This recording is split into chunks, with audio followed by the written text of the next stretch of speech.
Nossa matéria de escatologia. Cristo falou dos sinais que anteviriam a sua volta em termos de anúncio do que há de vir, mas ainda não seria o fim, e sim o princípio de dores. Muitas calamidades precederão a chegada do juízo apocalíptico, mas não podem ser confundidas com flagelos destinados a julgarem o governo do anticristo e os seus aliados. Quando os selos, as trombetas e as taças se deflagrarem dos céus na terra, chegará o fim do mundo e o momento da conversão estará suspenso.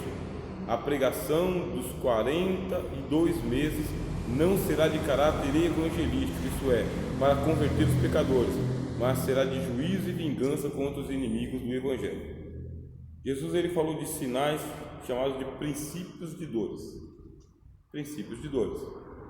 Esses sinais dos princípios de dores não são aqueles sinais das taças. Não são. Porque as taças é para punição mesmo. Até o toque da sexta trombeta ainda é possível se converter, mas você não vê conversões nas trombetas. Ninguém se converte nas trombetas. Pelo contrário, nas trombetas está dizendo o seguinte: apesar do ai ai ai que cai, eles não quiseram se converter dos seus ídolos, dos seus pecados, ninguém quis se converter. Trombeta tocando, o mundo convulsionando e as pessoas continuam duras contra Cristo e contra o Evangelho. Você vê o que é o Apocalipse, o que é a volta de Jesus. Qual que é a oportunidade? A oportunidade é nos princípios de dores. Princípios de dores, que é quando haverá nação contra nação, reino contra reino, fome em vários lugares, pestilências varrendo o mundo. Fala do princípio de dores, que é o mundo todo se convulsionando. O arrebatamento da igreja vai ser um sinal de que Jesus voltou. Mesmo assim, as pessoas não vão interpretar como volta de Jesus. Por quê? O diabo vai apagar esse sinal com toda a sorte de prodígios de mentira. A mídia não vai poder divulgar o arrebatamento dos santos. A mídia não. E a gente pensa que vai ter uma espécie de ordem marcial. Se alguém tocar nesse assunto, está morto. Falou nisso aí, vai ser morto. É o que a gente entende que vai acontecer. Ele tem que utilizar esse subterfúgio. Uma coisa a gente sabe. Pelo que a gente lê no Apocalipse, abriu o primeiro, o segundo, o terceiro e o quarto selos. Quem que aparece? Cavalo branco, cavalo vermelho, cavalo preto, cavalo verde. O que a gente entende? Que os 4 cavaleiros eles surgem e o mundo todo, fome, peste, guerra, ódio, animal tomado de raiva, atacando as pessoas, insetos invadindo o mundo inteiro, praga por tudo quanto é canto, úlceras, a Bíblia diz, úlceras, o sol descontrolado, pegando fogo, como se estivesse assim, pertinho de nós. Por quê? Porque vai ser dado ordem ao anjo que mora no sol. Tem um anjo que ele toma conta da carruagem do sol. E o Apocalipse diz que foi dado ordem ao anjo que mora no sol para que ele abrase os homens com o fogo do sol. O que ele vai fazer? Vai aumentar a chapa. Quer dizer que o sol ele não é o que os astrônomos dizem que ele é. Ele é um fogareiro. Ele é um fogareiro e esse fogareiro tem um anjo que toma conta dele e o anjo vai aumentar a tocha e vai começar a abrasar os homens em vida. Calor assim, a pele vai começar a fumaçar. Pele humana vai começar a fumaçar. Consequentemente, os rios evaporam e os mares evaporam, mas e os ventos? Porque a Bíblia diz que tem 4 anjos que eles seguram os 4 ventos da terra para selar os 144 mil que vão se converter ou que vão pregar o Evangelho na grande tribulação. Esses 144 mil são chamados de israelitas, que descendem de uma das 12 tribos de Israel. Descende significa que ele pode estar espalhado em qualquer lugar do mundo, só Deus conhece quem tem esse sangue israelita, só Deus conhece. Mas os 4 anjos seguram os ventos, quer dizer que a gente já não tem aqui a lei da física. O que a gente tem aqui é anjos segurando os ventos para que não soprem sobre a terra. Agora você imagina o sol aumentando o calor, a água evaporando, e não tem vento soprando. Não tem vento soprando. Que mundo miserável vai ficar aí para o anticristo tomar conta. Que mundo horrível. Mas está acabando o mundo. Está acabando o mundo. Mesmo acabando o mundo, a Bíblia diz que os homens vão morder a língua de dor e vão blasfemar contra Deus. Vão blasfemar ferozmente contra Deus, xingando mesmo. Vão fazer rituais de ódio contra Deus. Não tá e aí pronto. Não tem água, não tem chuva. Por que não tem chuva? Por causa que tem duas testemunhas que vão se levantar durante esse período de grande tribulação, que vão ordenar que os céus fiquem fechados e que não chova durante os dias da sua profecia. Dois profetas, nos moldes do Velho Testamento. E por que nos moldes do Velho Testamento? Porque o relógio da profecia volta a correr agora. O relógio da profecia está parado e agora ele volta a correr na grande tribulação. É o tempo profético. Essas duas testemunhas mártires, que são os dois profetas, eles vão ter o poder de ordenar que a chuva não caia em lugar nenhum. Não tem chuva, não tem vento, o sol está esturricando, os rios estão secando, a fome vai avassalar o mundo inteiro. Não é uma fomezinha aqui ou lá não. A Bíblia diz que o cavalo preto vai trotar o mundo inteiro e vai haver uma fome generalizada no mundo inteiro, em que um punhado de farinha assim, ó, ele fala, um punhado de farinha que cabe na mão, ele vai custar 2 diárias. Com um punhado de farinha você faz quantos pães? Um punhado de farinha na mão assim, minha mãe faz 2 pães. É o que ela faz. Agora, sem fermento não é pão, é bolacha. Então você faz 2 bolachas.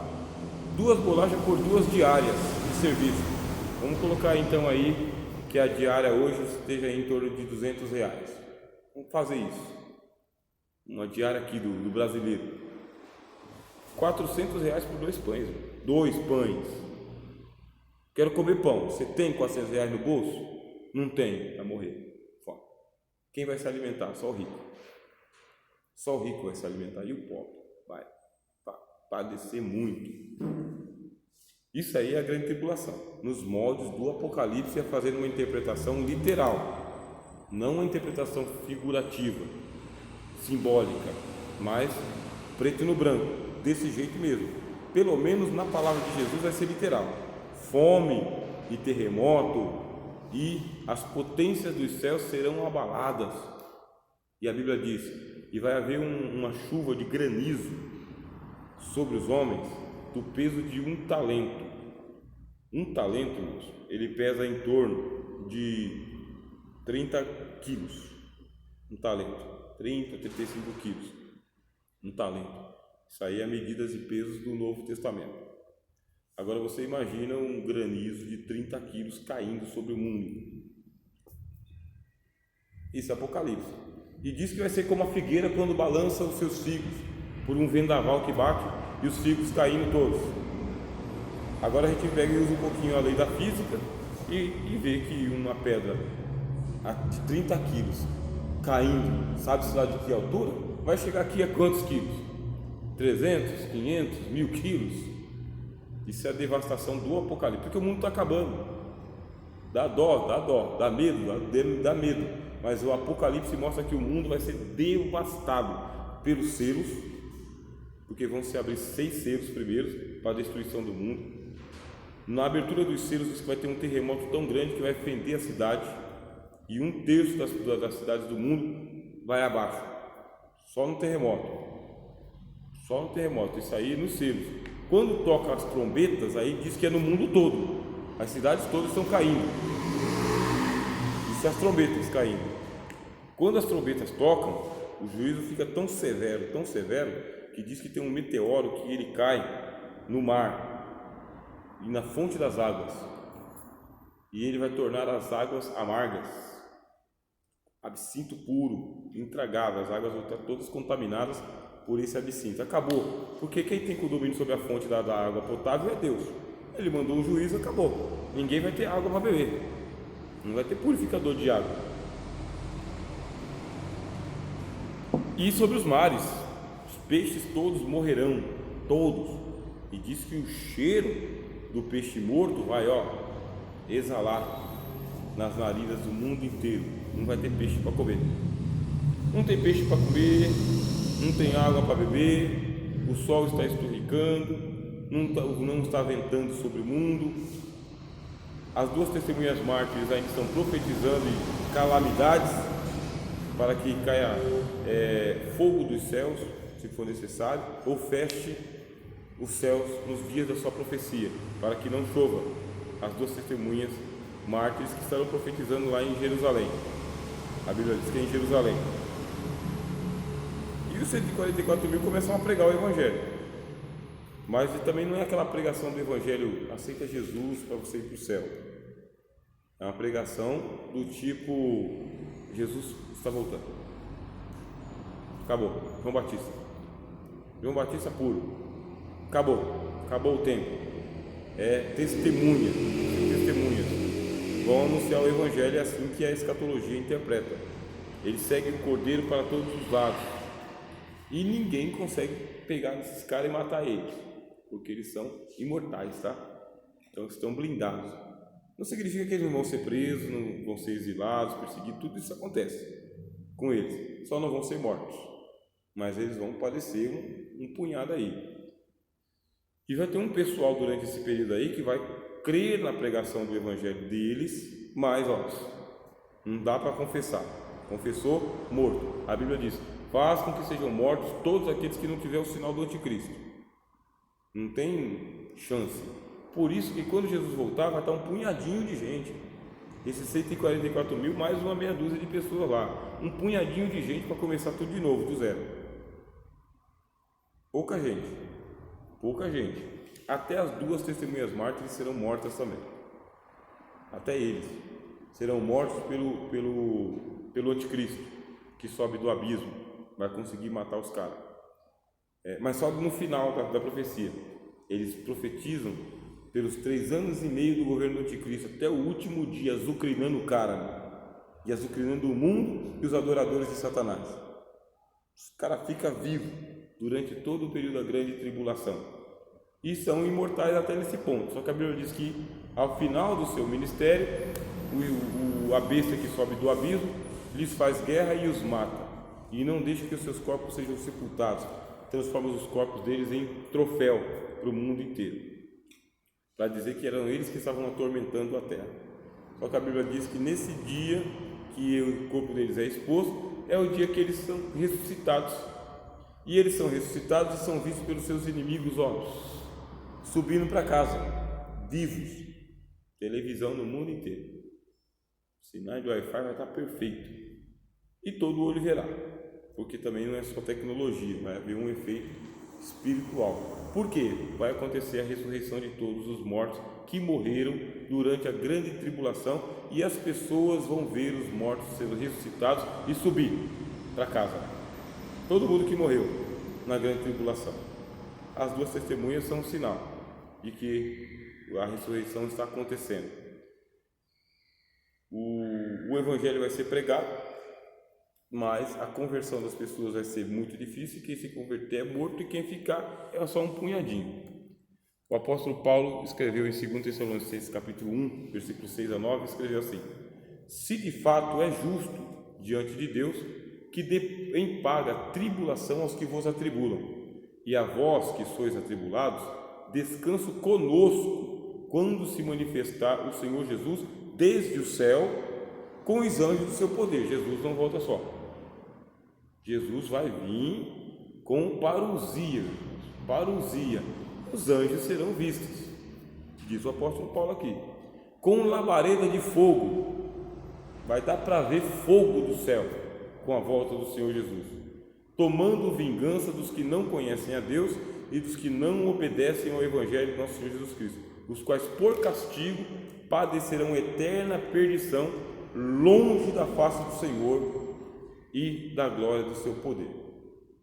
Então, o que a gente entende pela profecia, porque não dá para a gente interpretar a profecia na minúcia, o que a gente entende? Que a volta do Senhor Jesus acontece em 2 etapas, no início da grande tribulação e no final da grande tribulação.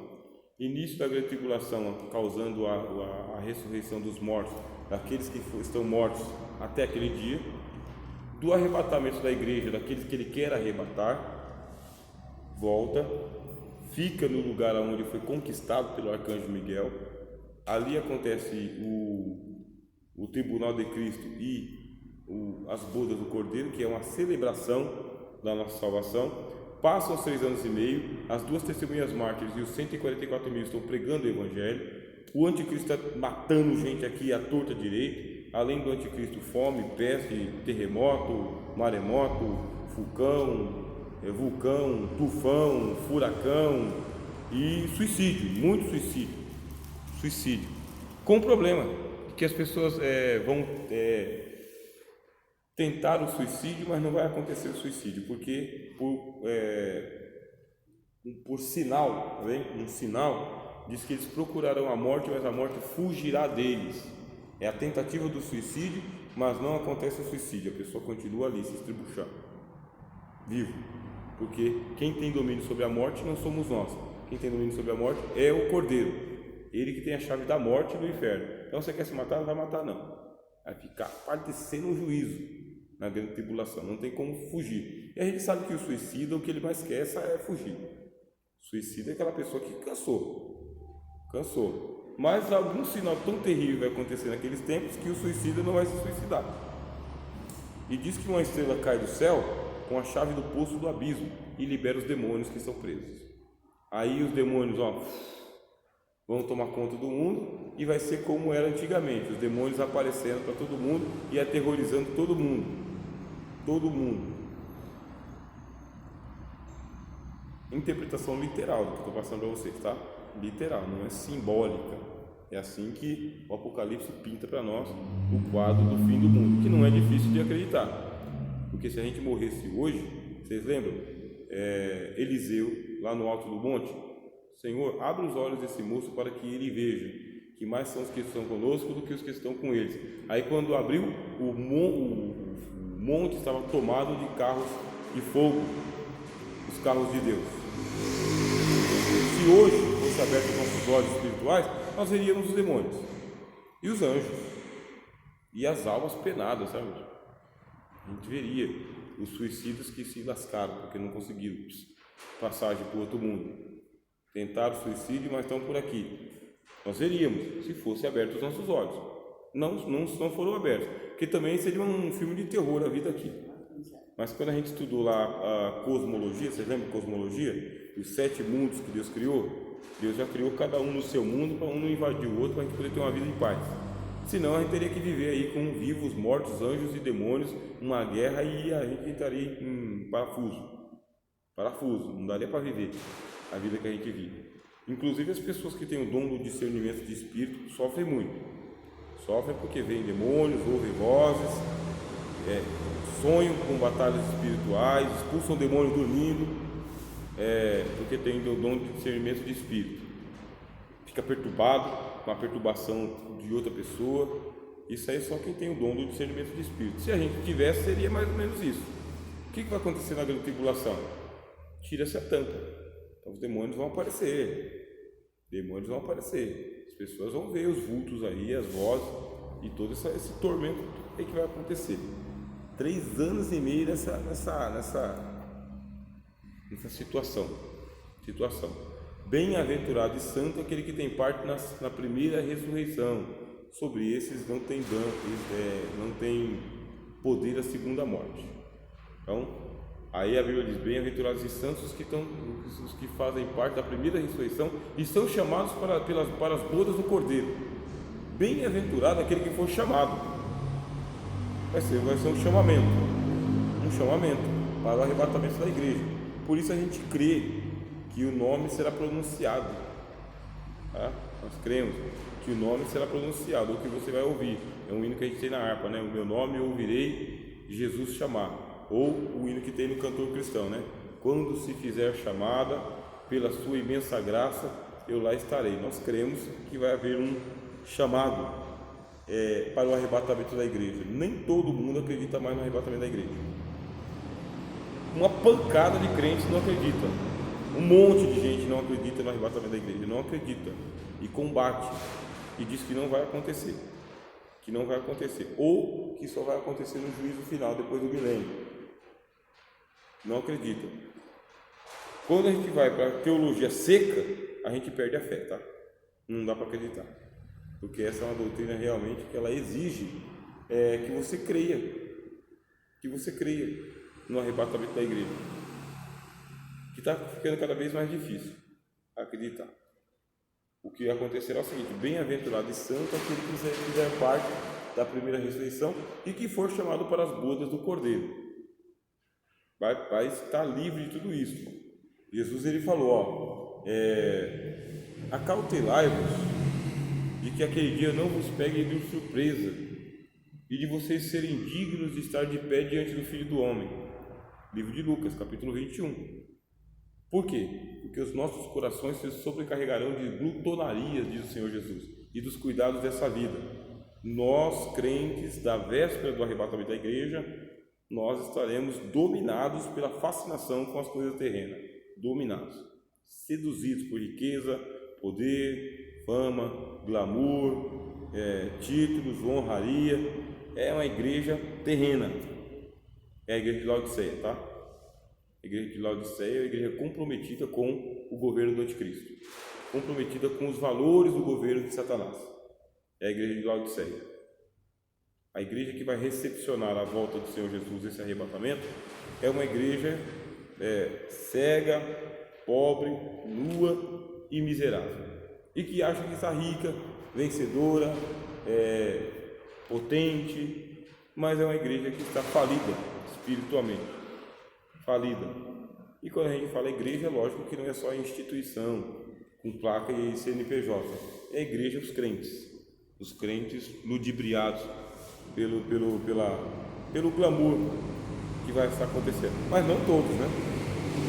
Nem todos, porque vai ter a igreja de Esmirna também, vai ter a igreja de Laodiceia, mas vai ter crente de Esmirna. Então, o crente de Esmirna é aquele que não é seduzido pelas riquezas, vive para o Senhor e pelo Senhor, e vive o Evangelho na sua simplicidade e na sua pobreza, que o Evangelho do Senhor Jesus ele é materialmente pobre, vive de doações, né, irmãos? Vive de donativos, vive de ofertas. O Evangelho ele não proporciona enriquecimento para os pastores, por exemplo. O Evangelho não proporcionou enriquecimento para nenhum apóstolo, irmãos. Não tem nenhum apóstolo do Novo Testamento com bens materiais, não tem. Paulo disse: tendo que comer e tendo que vestir, estejamos contentes com isso, porque não trouxemos nada e sabemos que não vamos levar nada. Então você não tem nenhum apóstolo do Novo Testamento acumulando riquezas, nenhum. Pelo contrário, foram martirizados todos, expropriados, arrebentados, perseguidos, nus, morreram de tudo quanto é jeito miserável. O que não acontecerá com a igreja véspera do arrebatamento.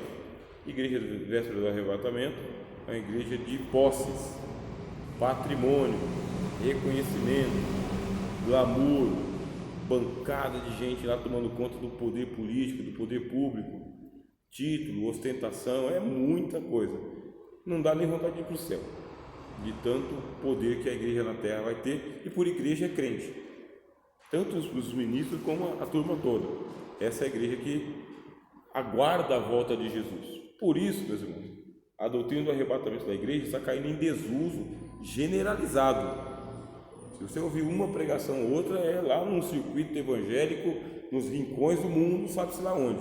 Não é uma doutrina popular. O arrebatamento da igreja não é mais uma doutrina popular. E os teólogos fazem o favor de desacreditar o povo, dizendo que não vai acontecer o arrebatamento do jeito que falou, que está sendo esperado. Então eu creio, tá bem? No meu coração, eu creio no arrebatamento da igreja antes da grande tribulação. Eu creio que Jesus terá misericórdia e dará graça para alguém e chamará os escolhidos dele, os eleitos dele, antes da grande tribulação. Mas nem todo mundo, tá? Nem todo mundo. E quem ficar não é por causa que tem um pouco mais de demérito do que aqueles que foram. Quem ficar é porque tem que ficar mesmo. A Apocalipse diz: quem tiver que ir para o cativeiro, que vá para o cativeiro. Quem tiver que ser morto à espada, que seja morto à espada. É nisso que está a perseverança dos santos. Na vossa paciência ganhareis as vossas almas.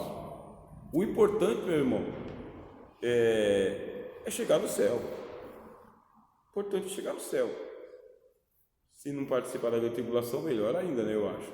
Mas se ficar na grande tribulação, se converte na grande tribulação, prega o evangelho na grande tribulação e chega sangrando no céu. Sem cabeça, mas chega. Queimado a fogo, mas chega. Triturado, mas chega. Chega. Porque pela graça sois salvos, e isso não vem de vós, é dom de Deus, não vem das obras para que ninguém se glorie. Ninguém, nem quem foi arrebatado, nem quem ficou para trás. Se ficou é para pregar o evangelho. Se foi, é porque recebeu graça para participar das bodas do Cordeiro e voltar com ele em glória. Amém?